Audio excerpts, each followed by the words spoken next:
is my first time watching the VOD. I've been sleeping and I've been busy, so I haven't had time to look through it. So everything like you hear now will be my sort of first impressions of the aim and all that kind of stuff. So it will be like very raw kind of uh, my thinking process through it, which I mean it will be normal for a VOD session. So I'm more interested to see when yeah, like there is stuff on the backline like this where there's things directly pressuring him, and I want to see like how he would adjust and how his aim would fare against these kind of targets pressuring him on the backline directly. So stuff like in this case Doomfist, maybe Genji's dashing into backline, or maybe we see a Tracer later walking into backline, and we can see how Admiral deals with it.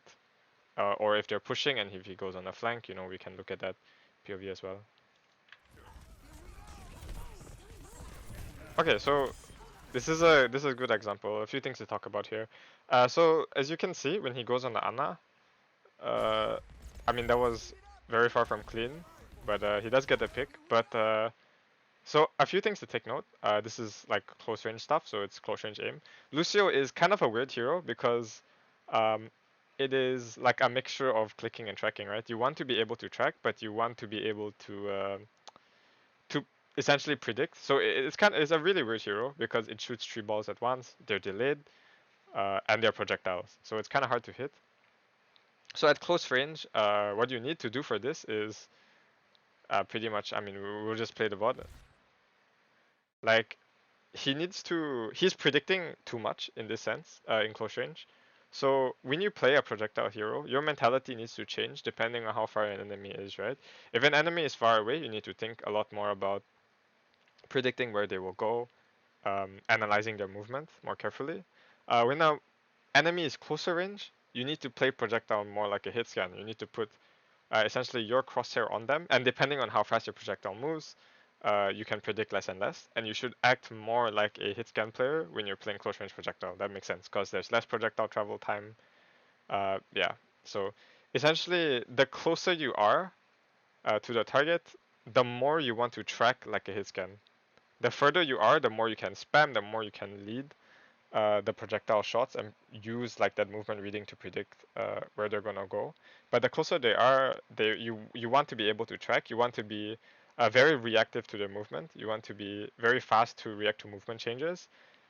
Instead of where in a long range projectile engagement, you don't want to react that fast because if you react fast, it messes up your understanding of the movement. It messes up your pattern reading essentially of where are they gonna go. So it doesn't matter as much for Lucio because you don't have that cross map one shot ability. But for stuff like Pharah, for stuff like Hanzo especially, it matters a lot, right?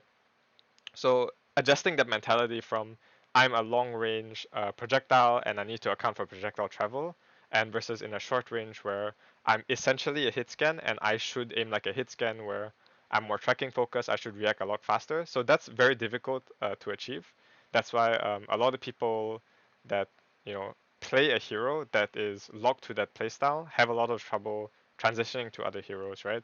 So we can see this in stuff like Tracer. So Tracer is a hero where you have to react really fast to close movement, and most of your time on Tracer is just reacting fast and putting your crosshair flat on the target. Versus someone that plays Widow, let's say, you don't really have to constantly keep your crosshair on the target. It's not a lot about tracking, but it's a lot about how fast you react to movement, right? On Widow, you don't have to react fast to movement, but you just have to react fast on when to click. You just need to know when to click fast. So it's a very different thinking process when it comes. Me explaining it is kind of hard to say, but when you play in game, you will feel the difference essentially of let's say I'm playing Widow and I'm trying to react not to their movement as fast as possible, but I'm trying to react when to click as fast as possible. Versus on Tracer, I'm trying to react to their movement as fast as possible, especially when you're close. So in this kinds of cases for Lucio, I try to keep it short. Um, you want to aim like a hit scan. You want to put your crosshair on a target, and as much as you can, you want to track. But it will be hard. But as much as possible, you want to track and you want to read that kind of close range movement.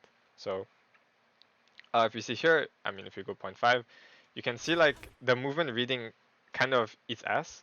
So it can be uh, down to things like the monitor is too big, where it's hard to read movement at the corners because your eyes have to stretch a lot.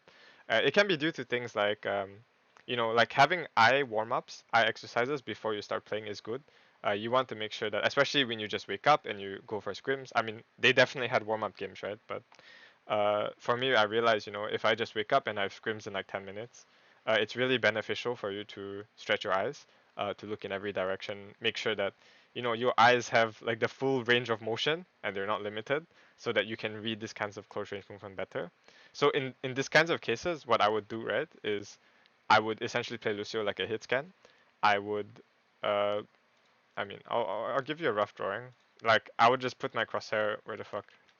I just put my crosshair on the Ana, and I would just track the Ana, right? But the what happens here and why it takes so long to kill the Ana is he predicts the Ana's movement even at close range, and it becomes really really difficult to predict movement at close range, mainly because the target is able to move so fast left and right on your screen that it's not easy to predict, right? Because your projectiles are the same size, their hitbox is bigger, but because they're moving so fast, you overwhelm your brain with information on how to predict. And you either end up doing one of two things. You either end up confusing yourself, or in this case, for Oliver, he ends up just not reacting to the movement, right? Because he's trying to predict, right? So he ends up not reacting to the movement, and it takes like maybe an additional 1-2 seconds to kill. And you see the people walking in Kevster here and there, Kevster and the Lucio, and I think there's a Doom beside him. Yeah, I think there's a Doom beside him, right? Yeah. So, this kinds of, I wouldn't say this is a mistake, but this kinds of holy fuck, what's wrong with the Lucio's hair? But yeah, this kinds of inefficiencies when it comes to killing a target where, this target should have died, 1 or 2 seconds ago, but let's say this Ana lives, and I mean, Hadi is already heal banned, right? So, like, this kinds of inefficiencies can lead to essential like fight losses, right? Where, what if the Ana, as you can see, Shu is 95. What if he, if we take like 1 extra second to kill him, he's gonna get nano.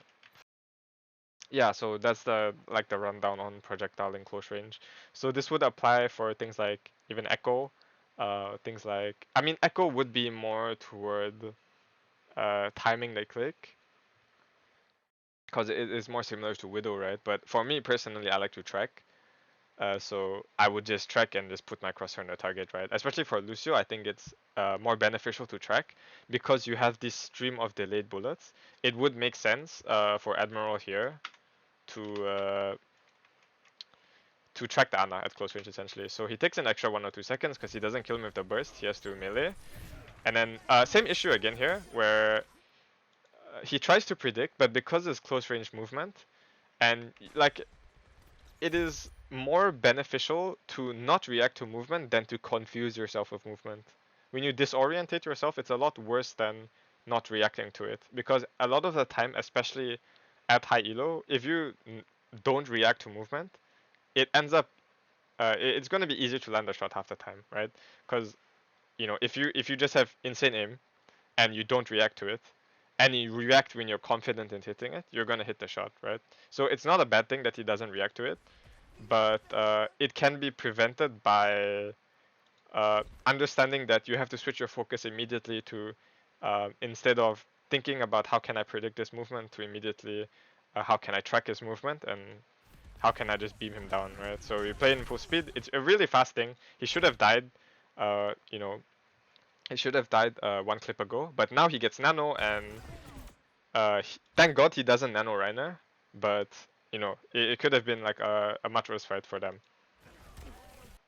What does adjusting aiming mentality mean? Okay, so when you aim at targets, there is innately there is a different mentality when it comes to aiming. So a better way to put it is how you focus on a target.